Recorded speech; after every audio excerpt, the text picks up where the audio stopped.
It's very unfair of him to say na or isisi na deliberately tinatambakan o binabarado yung drainage. Who would do that? Responsable na, napaka-immature, no?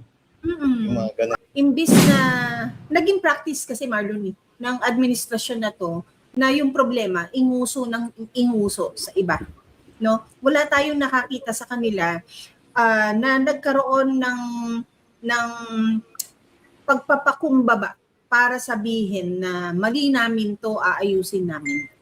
And ito, trabaho nyo ngayon, kayo ang gobyerno. Saan ka nakakita na tinasadya yung pagbabara? Ano yan, batang pastit lang? Pero yung para sadyain mo na barahan yung imbornal, anong klaseng pag-iisip yan?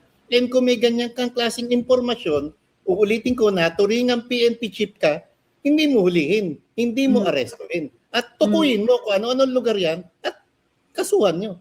Kung papalitawin nyo na kaya nangyayari yung baha, sinasabutahe, hindi ho ganyan ka-desperado ang mamayang Pilipino para siraan ang administrasyon ito. Kasi hindi na kailangan siraan ng Bongbong Marcos.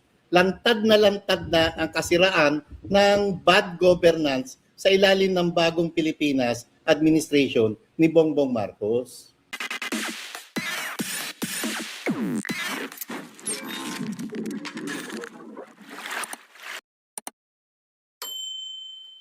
Sa di inaasahang pangyayari, natupad ang 5 minutes ni Torre nung nalipat siya sa MMDA. 5 minutes ng ulan, bahana. Wow, Oo nga, diba? Utak na mga Ang galing, Razel's dad, hello. Oo, kasi diba, we have to be reminded na nung PNP chief siya, meron siyang ganyan na 5 minutes na nasa yung response time na 5 minutes. Yung isang tawag lang, 5 minutes nandun na. Ayan nga, totoo, 5 minutes na ulan, bahana.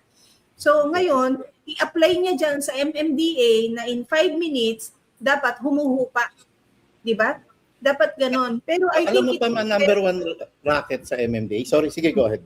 Sige. And I just want to say na it is very unfair of him to say na or isisi na deliberately tinatambakan o binabarado yung drainage. Who would do that? Responsable na, napaka-immature, no? Yung mga ganang klase. You were saying something, Marlon. Yung racket sa MMDA, I don't know ngayon pero kung matino talaga yung administrasyon, alam niyo naman yung racket sa hakot ng basura, di ba? Pinapaliwanag ko rin, tinanong din sa akin ni Pam to, naipaliwanag ko sa kanya nakaraan to.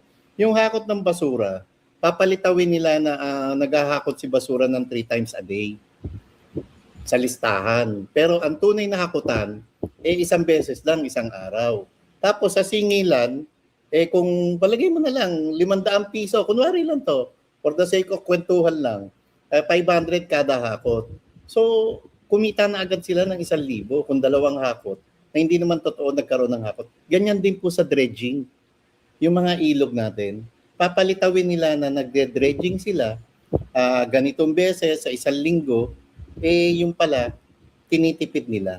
At yun nga ang problema Kahit saang kalumingon ngayon, saan mang ahensya ng gobyerno ngayon, may kanya-kanya silang racket, may kanya-kanya silang pamamaraan para ibulsa yung kaba ng bayan. At ang problema, ang tunay na naapektuhan dito, tayong mga ordinaryong tao, na kung ginagawa lang ng mga to yung kanilang trabaho, hindi ganito kalaki, kataas na tubig baha ang inaabot natin. Totoo, may contribution at dapat din isisi yung mataas na tubig baha dahil na rin sa kapabayaan na nating mga individual sa pagtatapon ng basura, yung segregation sa ating kabahayan. Sino ba gumagawa niyan? Guilty tayo lahat yan. Pero kung merong gobyerno na nagbabantay at kung merong gobyerno na tunay na nagtatrabaho, may ibsan ang problemang ganito. Yun, Pam. Totoo nga. Pero ako, imbis na naging practice kasi Marlon ng administrasyon na to, na yung problema, inguso sa iba.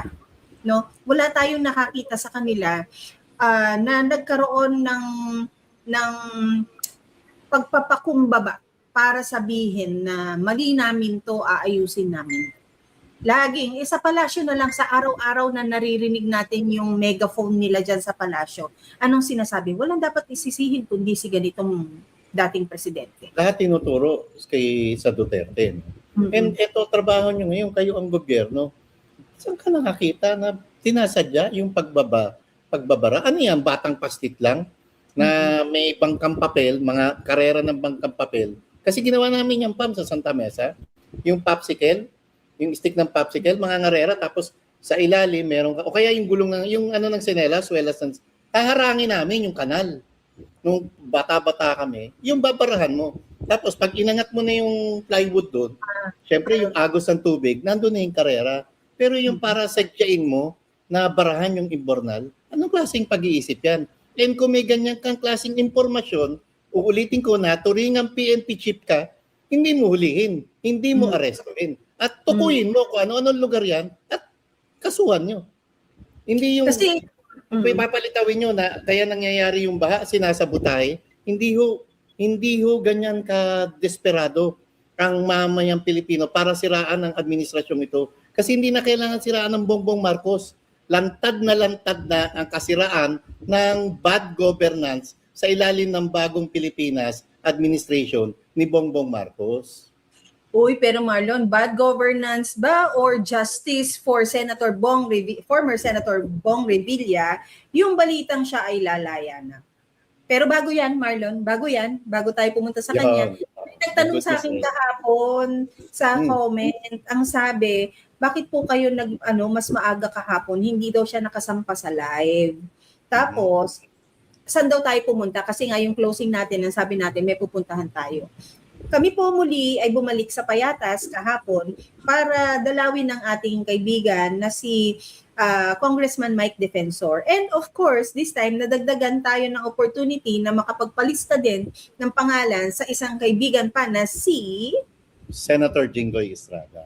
Oo. Dinalaw po namin. Ang unang pinasadahan na natin, Pam, kasi existing na yung listahan natin sa mga visitors na pwedeng bumisita kay kay Congressman Mike. Si Senator Jinggoy. Si Senator Jinggoy, nakita niyo yung pagiging balbasarado ni Senate Minority Leader Alan Peter Cayetano. Aba, balbasarado ngayon ang Goy Jing. Mas makapal, Marlon. Mas makapal yun sa kanya. Kasi nga parang siguro hindi natitrim or naayos. Alam mo bakit mas makapal? Mas pangalan. Mas pangalan siya. Actually, Marlon, nung nakita ko siyang ganyan, kasi di ba lagi ko sinasabi sa'yo, may wangis si Sen Jinggoy sa father ko. Okay, oo. Oo. Kasi si father ko noon, he worked sa Saudi Arabia, no? For the longest time, nandun siya, sa OFW ang father ko. And every time na uuwi siya, balbasarado. Kasi di ba yung kasabihan nga sa ganyan, basta balbasarado siya. So, kapag naalala ko yun yung sightings ko sa kanya nung bata ako. Pag naalala ko yun, and then I saw Senator Jinggoy and I met him for the first time in person nung in-interview natin siya because dun sa PIDEA leaks, di ba? Pinakontempt niya si Jonathan Morales. Agent Morales, patawarin mo na. Okay na yan, ha? Pwede mo na masabing quits na tayo. At nanindigan, ha? Talagang si Senator Jinggoy nanindigan na hindi siya magpapadikta para tuluyang i-impeach si Vice President Sara Duterte. At yan ang naging resulta. Oo. So nakita ko siya kahapon, sabi ko, tapos syempre dahil nakakulong Marlon, yung mas pumusyaw yung tisoy niya, no, yung pagkatisoy niya, no? Tapos and of course, kinumusta po natin yung kanyang tuhod. Kasi sabi ko, di ba sabi ko, Sen, kumusta po yung tuhod niyo? Masakit, sabi yan. Tapos pinakita niya yung may dala siyang papel yung picture. Oo. Di ba na sabi nga natin, di ba, bakit makikita naman sa records, di ba, na meron siyang ganung history ng medical records check-up and operation, but hindi i-grant? Pam, bago pa siya nakulong, di ba nabanggit ko na rin dito sa vlog na nakakakwentuhan natin siya.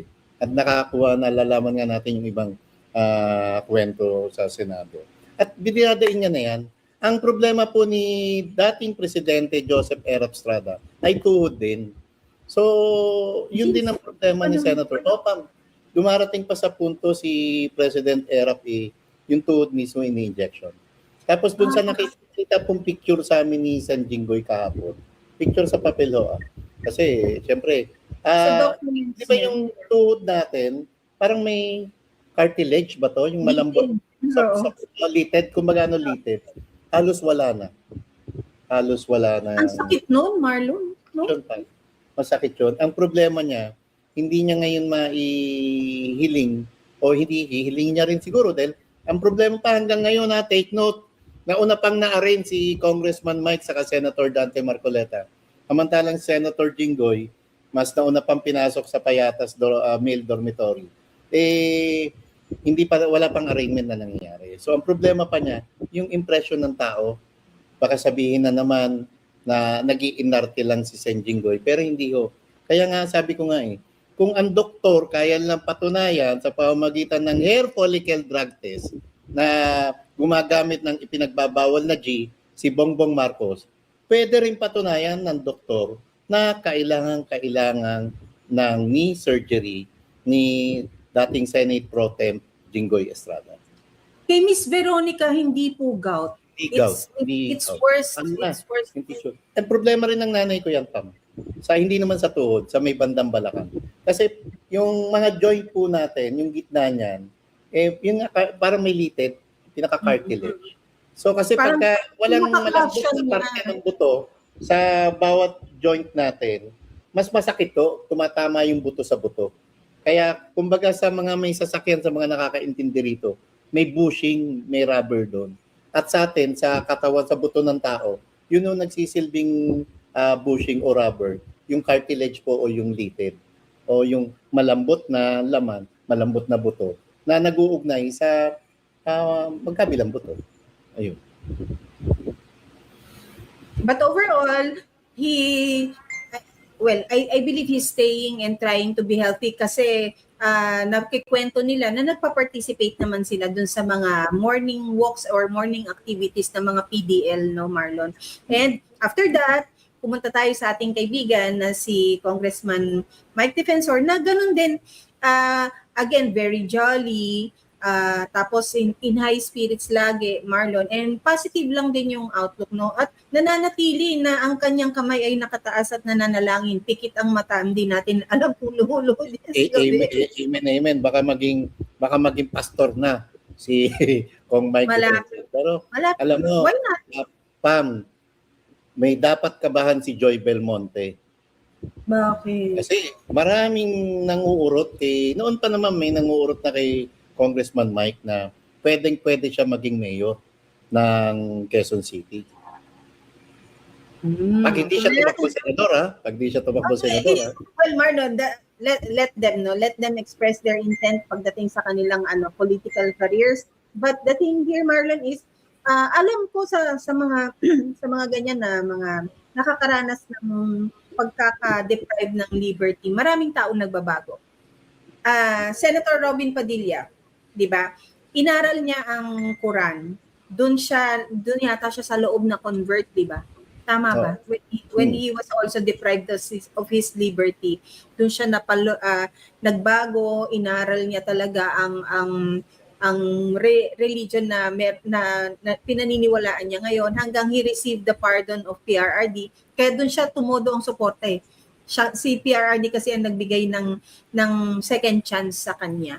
So, yun ako naniniwala ako na although itong mga gusto ko rin maniwala ng tao sa puso ko na yung mga sila Kong Marcoleta, sila Senator Jinggoy, sila Sen Revilla, sila Kong Mike hindi naman mga alam mo yung hybrid na mga kriminal.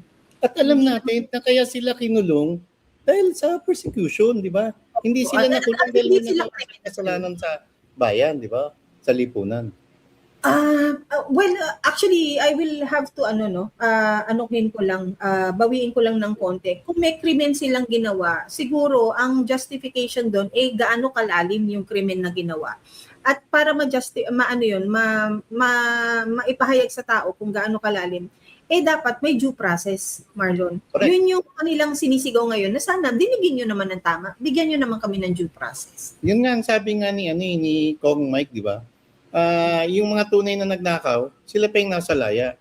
Tapos sila tong nagbubunyag ng nakawan sa gobyerno, sila tong nakakulong. And pambalikan ko lang, tama, desisyon nyo ni Kong Mike kung tatakbo siyang senador, tatakbo siya mayor. Pero Kong Mike, hindi ko naman alam kung nakikinig sa atin at bawal naman ang cellphone sa kanila, di ba? Pwede ka naman mayor ngayon eh. Mayor. Mayor ng Payatas Jail, Quezon City. Oy, hawak ang Biblia o kung ano man. Hindi ko alam kung ano yung mayor na yan. Ha? Basta ang alam ko lang na dalawa ang mayor ng Maynila. Mayor Deo Macalma ng Star City. Star at City. Mayor Isko Moreno. Malay mo, Mayor Mike Defensor lang ito. Marlon, hindi tayo, kasi wala tayong tawid kay Senator Marcoleta. So, kinamusta naman natin siya. So, maayos daw po si Senator Dante Marcoleta. And ang maganda kay Sen Dante pala, health conscious. oo naman, dapat. Yung inaangaan nating senador. Pati sa pagkain, mapili. Ayaw niya yung mga, gusto niya puro healthy food. Oo, gulay daw. Parang paborito. Tama ba? Ang paborito niya sa kwento adobong sitaw? Happy na daw siya doon. Yeah. Wow, napakasimple ni Sen Marcoleta. So, syempre hiling natin ang kabutihan sa isa't isa sa kanila at maging healthy lang. Of course, Marlon, nabalitaan din natin at nasa mga pahayagan naman na ito na inaprubahan na ang bail for former Senator Bong Revilla at maybe next week, no? Hindi natin alam kung kagabi nakalabas na o next week lalabas na. Basta, so since grinant yung bail, malamang sa malamang, makakalaya si Senator Bong Revilla. Maraming nagtatanong kung ano yung take natin doon. Ako, bantayan lang natin to. Kasi naniniwala ako na kung pinayagan man siya makapagpiyansa, baka may nakita ang korte na karapat-dapat lang bigyan siya ng piyansa. Pero bantayan din natin to kasi baka mamaya may ibang arrangement. Ang problema lang kasi talaga kay Senator Jinggoy and Senator Bong, ang nagturo sa kanila si Yusek Bernardo na siyang tunay na bagman, di umano, doon sa DPWH. At mas pinaniwalaan nila yung Yusek Bernardo na nagkamal ng limpak na salapi. Marlon, hindi naman na tayo dapat magtaka dyan kasi lahat nga ng mga kawatan, sila ang nakalaya, nasa laya. Lahat ng may potential talagang makapagsabi ng katotohanan dahil sila ang may alam, either sila ang may alam, sila ang napag-utusan, sila ang bagman, sila ang na sumusunod ka lang sa mga boss mo, sila yun nandun sa loob. So, kinontain talaga nila na hindi sila makapagsalita because ayaw nga matimbog at itawid sa Malacanang na yun talaga ang mastermind. So, hindi na natin dapat pagtakahan yan. However, with the case of former Senator Bong Revilla, na same case ng kay Senator Jinggoy Estrada, kung nakapag-bail si Senator Revilla, dapat makapag-bail si Senator Jinggoy. However, the problem is, after 2 months na nandyan siya nakapiit dyan, hindi pa rin siya na-arraign. Arraignment po yan po yung haharap ka sa korte at sasabihin mong guilty ka ba o not guilty. Hindi pa ho siya napaprocess, hindi pa siya nag-a-attend sa ganong arraignment.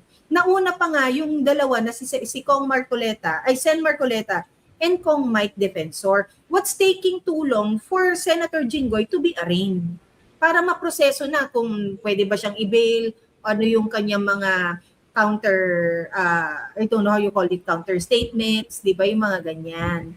Bakit? Tama, Pam. Kaya nga medyo good news na rin ito sa kampo ni Senator Jinggoy. Kasi tama sabi mo, kung pinahintulutan yung mag-bail ang Senator Bong Revilla, what more ang isang Senator Jinggoy Estrada. Ang problema lang kasi, yung kay Senator Jinggoy, naninindigan siya na hindi siya papayag sa dikta ng Malacanang na bumoto para ipa-impeach si Vice President Sara Duterte. Okay, Marlon, may lalaya.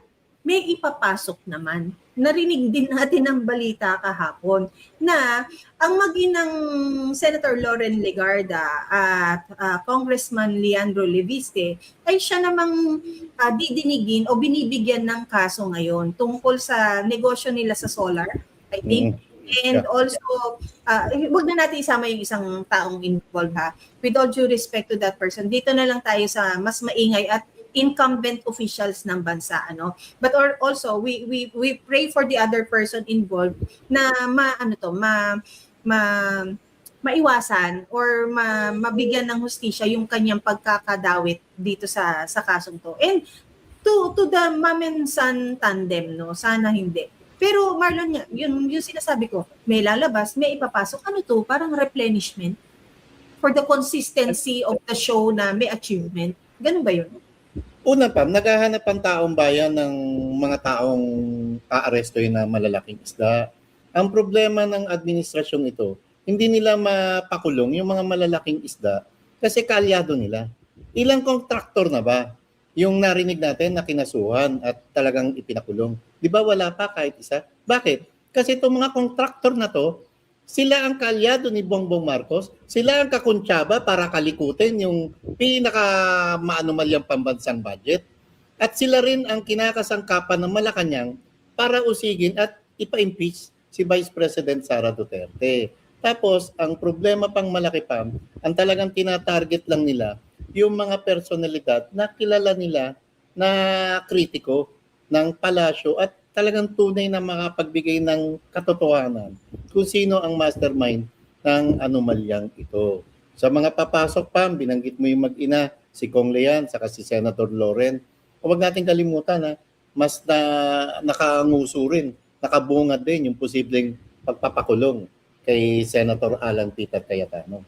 At ang sabi nga, kompleto na yung acronym ng BJMP. Ha? B as in Bong Revilla, J as in Jinggoy Estrada, M as in Mike Defensor, at P, Peter Cayetano. Yun ang abangan natin.